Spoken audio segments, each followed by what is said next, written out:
दोस्तों, covered call एक call selling strategy जो हर एक सक्सेसफुल ट्रेडर या इन्वेस्टर को मालूम होना चाहिए।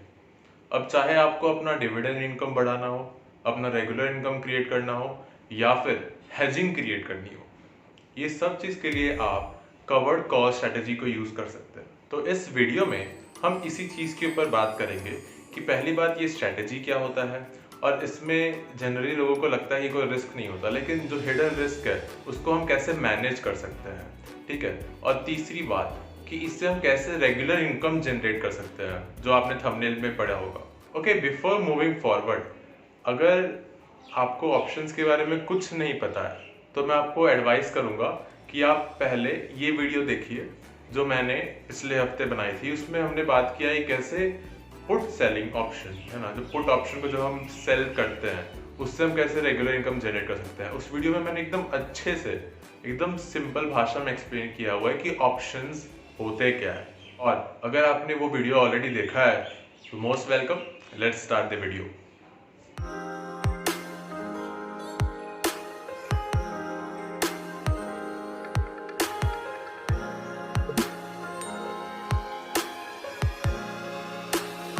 So before jumping into the covered call strategy और उसका रिस्क मैनेजमेंट, पहले आइए डिस्कस करते हैं कि भाई कॉल ऑप्शन होता क्या है। हाँ, पिछले वीडियोस में हमने डिस्कस किया था कि भाई पुट ऑप्शन क्या होता है, और ऑप्शन का एकदम बेसिक लेवल पे हम उतरे थे और हमने इसको समझने की कोशिश की थी। लेकिन इस वीडियो में आइए थोड़ा और समझते हैं कॉल ऑप्शन क्या होता है। तो एज ऑलवेज हम इसको एक एग्जाम्पल से समझते हैं ठीक है। तो एक कॉल ऑप्शन बायर है, एक कॉल ऑप्शन सेलर है, ठीक है। दोनों के बीच में एक कॉन्ट्रैक्ट लिखा जाता है, एक कॉन्ट्रैक्ट लिखा जाता है जिसमें दो चीज मेन है जो मेंशन रहती है। पहली चीज एक्सपायरी, दूसरी चीज स्ट्राइक प्राइस, ठीक है। इस पर्टिकुलर एग्जांपल में हम ये मान लेते हैं कि जो स्ट्राइक प्राइस है वो 120 रुपीज है, और जो एक्सपायरी है वो मंथली एक्सपायरी है। यानी मंथ के एंड पे कॉल बायर के पास ये ऑप्शन होगा कि वो अपने ऑप्शन को एक्सरसाइज कर पाए, अपने राइट को एक्सरसाइज कर पाए। अभी राइट क्या है आइए समझते हैं। जो कॉल ऑप्शन बायर है वो सीधा सीधा कॉल सेलर को ये कह रहा है कि भैया तुम मेरी बात ध्यान से सुनो, ये जो प्राइस इस स्टॉक का 100 रुपए चल रहा है, अगर डिलीवरी के वक्त या फिर अगर एक्सपायरी के वक्त अगर स्ट्राइक प्राइस से ये प्राइस बढ़ गया, स्ट्राइक प्राइस क्या था 120 रुपीज जो कॉन्ट्रैक्ट में लिखा गया था, तो अगर ये प्राइस 120 रुपीज से भी ऊपर चला गया तब भी मैं तुमसे 120 में ही ये माल खरीदूंगा, ठीक है। और अगर 120 रुपीज के नीचे ही रहा, भाई नीचे ही रहा 120 रुपीज का, अब कितना नीचे रहा आई डोंट केयर, तो मैं तुमसे माल नहीं खरीदूंगा, सीधी सी बात, ठीक है।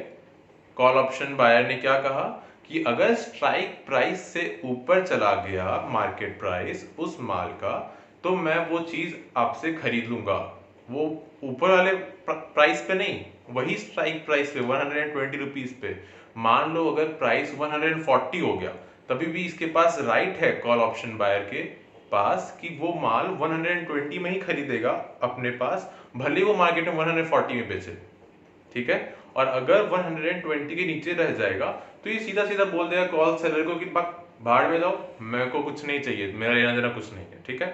तो आपको लग रहा होगा कि भाई कॉल ऑप्शन बायर के तो मजे मजे हैं, कॉल सेलर क्यों ऐसा करेगा, कोई क्यों ऐसा करवाएगा खुद के लिए। तो कॉल सेलर ये राइट देगा बायर को, ये राइट देने का वो एक प्रीमियम लेगा, एक क्या लेगा, प्रीमियम, ठीक है जी।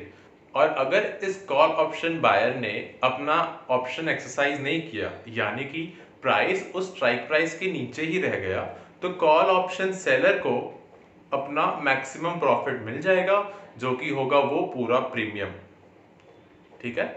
अब आपको ये समझना चाहिए कि भाई ये जो कॉल सेलर है वो बात कर रहा है कि मैं तुमको ये स्टॉक्स दे दूंगा, अगर तो उसके पास स्टॉक्स है तब तो ठीक है, वो उसको स्टॉक दे देगा अगर कॉल ऑप्शन बायर ने मांग लिया, अगर स्ट्राइक प्राइस से जो प्राइस है वो ऊपर चला गया। लेकिन एक बात बताओ, अगर ये कॉल सेलर उस साले के पास अगर हो ही ना स्टॉक तो क्या होगा? जी हाँ दोस्तों, ऐसा भी लोग करते हैं। लोग नेकेड कॉल, इसको नेकेड कॉल बोलते हैं, कि लोग नेकेड कॉल बेचना शुरू कर देते हैं। मतलब क्या, कि मेरे पास स्टॉक्स नहीं है फिर भी मैं कॉल सेल कर रहा हूँ, ठीक है।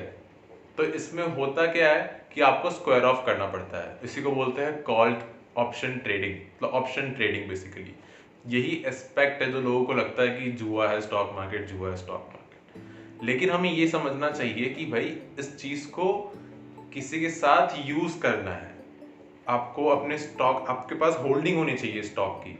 अगर आप किसी को प्रॉमिस कर रहे हो कि मैं तुम्हें स्टॉक दे दूंगा, तो तुम्हारे पास स्टॉक तो होने चाहिए, ठीक है। एज अ प्रॉपर इन्वेस्टर आपके पास स्टॉक तो होने चाहिए, ठीक है जी। तो मैंने बातों बातों में आपको ये भी एक्सप्लेन कर दिया कि कवर्ड कॉल क्या होता है। कॉल तो हमने डिस्कस कर लिया था। इस पिछले वाले कॉन्टेक्स्ट में मैंने आपको ये बताया कि कवर्ड कॉल क्या होता है। अगर तो आपके पास वो स्टॉक्स पड़े हुए हैं जो कि आप प्रॉमिस कर रहे हैं किसी और को कि मैं तुम्हें बेच दूंगा वो चीज, अगर तो आपके पास पोजीशन है, होल्डिंग्स पड़ी है, तब तो ठीक है, उसको बोलते हैं कवर्ड कॉल। और अगर नहीं है आपके पास तो उसको बोलते हैं नेकेड कॉल, ठीक है। तो इस वीडियो में हम क्या डिस्कस कर रहे हैं, कवर्ड कॉल। और कवर्ड कॉल से हम कैसे रेगुलर इनकम जनरेट कर सकते हैं। तो हमें क्या बनना है, हमें एक कॉल सेलर बनना है। इस स्ट्रेटेजी को अपनाने के लिए हमें एक कॉल सेलर बनना है। इसका मतलब क्या, कि आपके पास वो होल्डिंग होनी चाहिए जो कि अगर तो प्राइस स्ट्राइक प्राइस के नीचे चला गया तो आपके पास ही रहेगा, आपके पास प्रीमियम पूरा आ जाएगा। और अगर स्ट्राइक प्राइस के ऊपर चला गया तो आपको ये अपनी होल्डिंग उसको देनी पड़ेगी, ठीक है जी। ये समझ में आया। अब आगे बढ़ते हैं। अब ताकि आपको अच्छे से समझ में आए, मैंने कुछ डायग्राम, फ्लो चार्ट वगैरह बनाए थे, ताकि आप अच्छे से जो मैं कह रहा हूँ उसको एब्जॉर्ब कर पाए। क्या क्या केसेस बन सकते हैं, अलग अलग केसेस में आप क्या एक्शन लेंगे, वो सब हम एनालाइज कर पाए, ठीक है जी। तो आपके सामने सेटअप आ गया है कि भाई सेटअप कैसा है। देखिए अच्छे से ध्यान दीजिए। स्टॉक प्राइस जो है 100 रुपये का चल रहा है। आपको 110 रुपए का स्ट्राइक प्राइस पे एक कॉल सेल कर दिया। मैंने आपको अच्छे से एक्सप्लेन कर दिया है कि कॉल सेलिंग होता क्या है, स्ट्राइक प्राइस क्या होता है। आई रिपीट, अभी स्टॉक का जो भाव है वो 100 रुपए चल रहा है।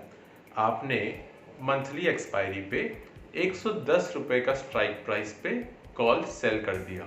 इसका मतलब क्या हुआ कि अगर एक्सपायरी पे अगर तो प्राइस स्ट्राइक प्राइस के ऊपर चला गया तो आपको अपने सारे जो आपके जो होल्डिंग्स है वो आपको बेचने पड़ेंगे कॉल बायर को। और अगर स्ट्राइक प्राइस के नीचे चला गया, नीचे ही रहा, तो आपके बल्ले बल्ले आपको अपना प्रीमियम पूरा मिल जाएगा, ठीक है। और आपको किसी को कुछ भी बेचना नहीं है, आपके पास ही आपके स्टॉक्स रहेंगे।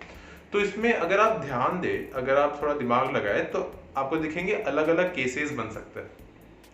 आप बोलोगे भाई कार्तिकेयन केसेस क्या, या फिर तो स्ट्राइक प्राइस के ऊपर रहेगा या फिर तो स्ट्राइक प्राइस के नीचे रहेगा, और क्या केसेस बनेंगे। लेकिन नहीं, आप ध्यान से देखिए, ठीक है। केस 1 की हम बात करते हैं। जैसा आप देख सकते हैं कि जो स्टॉक प्राइस है वो एक्सपायरी के वक्त बढ़ गया है और 100 रुपए से अभी 105 रुपए 105 रुपीज हो चुका है। लेकिन जो ये वैल्यू है वो अभी भी स्ट्राइक प्राइस से कम है। जो 110 की जो स्ट्राइक प्राइस फिक्स की गई थी ऑप्शन कॉन्ट्रैक्ट लिखते वक्त, उससे कम है। इसका मतलब क्या हुआ, आपको बहुत मजे आने वाले हैं, ठीक है। कैसे मजे आएंगे, कि भाई एक बात तो ये कि जो प्राइस है वो 100 रुपए से 105 रुपए हो गए, तो आपके जो सारे स्टॉक की वैल्यू है वो बढ़ गई, तो आपको ऑलरेडी इसमें बहुत ज़्यादा प्रॉफिट हो चुका होगा, ठीक है। दूसरा क्या, आपको डिविडेंड इनकम बोल सकते हैं, रेगुलर इनकम बोल सकते हैं, आपको वो भी मिल गया कि भाई 110 के तो नीचे रह गया। अब जो ऑप्शन बायर था, कॉल बायर था, वो पागल थोड़ी ना है जो बोलेगा कि नहीं नहीं नहीं, मैं तो तुमसे 110 रुपए में खरीदूंगा, 105 रुपए में मुझे नहीं खरीदना मार्केट से। वो ऑब्वियसली बोलेगा कि नहीं नहीं, ऑप्शन एक्सरसाइज नहीं करना भाई, तुम अपना प्रीमियम रखो। तो आपके हाथ में प्रीमियम, आपके हाथ में प्रॉफिट, आपके बल्ले बल्ले। अच्छा, आपको ये समझना चाहिए कि ये आपका स्वीट स्पॉट होगा आपके ट्रेड का, ठीक है। वो कैसे, क्योंकि आप ये चाहेंगे कि भाई जो स्टॉक प्राइस है वो एक्सपायरी के वक्त स्ट्राइक प्राइस के बस थोड़ा सा नीचे रहे। वो क्यों, ताकि आपका जो स्टॉक का जो वैल्यू है वो बहुत बढ़ जाए लेकिन स्ट्राइक प्राइस के नीचे रहा और आपको प्रॉफिट जो प्रीमियम है वो भी आपको पूरा मिल जाए। ठीक है जी। तो आइए हम सेकेंड केस पे जाते हैं और उसको समझते हैं। देखिए सेकेंड केस में आप देख सकते हैं क्या हुआ है, जो स्टॉक प्राइस है वो 100 से 115 रुपए हो गया है। कब की बात कर रहे हैं? एक्सपायरी के बात कर रहे हैं। 100 से 115 रुपए हो चुका है। अब आप सोचिए अब क्या होगा।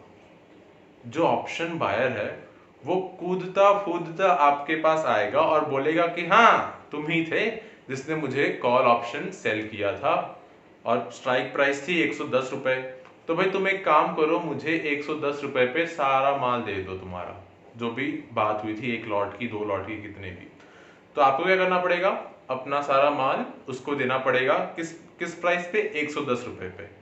ठीक है, भले ही उसका प्राइस 115 हो गया, आप उसको मार्केट में 115 पे सेल नहीं कर सकते, आपको उसको ऑप्शन बायर को 110 पे देना पड़ेगा क्योंकि आपने उससे वादा किया था। ठीक है, तो अब आप मुझे बताइए कि इसमें आपका लॉस हुआ, प्रॉफिट हुआ, क्या हुआ? इसमें आपका अपॉर्चुनिटी लॉस हुआ। अपॉर्चुनिटी लॉस हुआ बेसिकली। क्यों?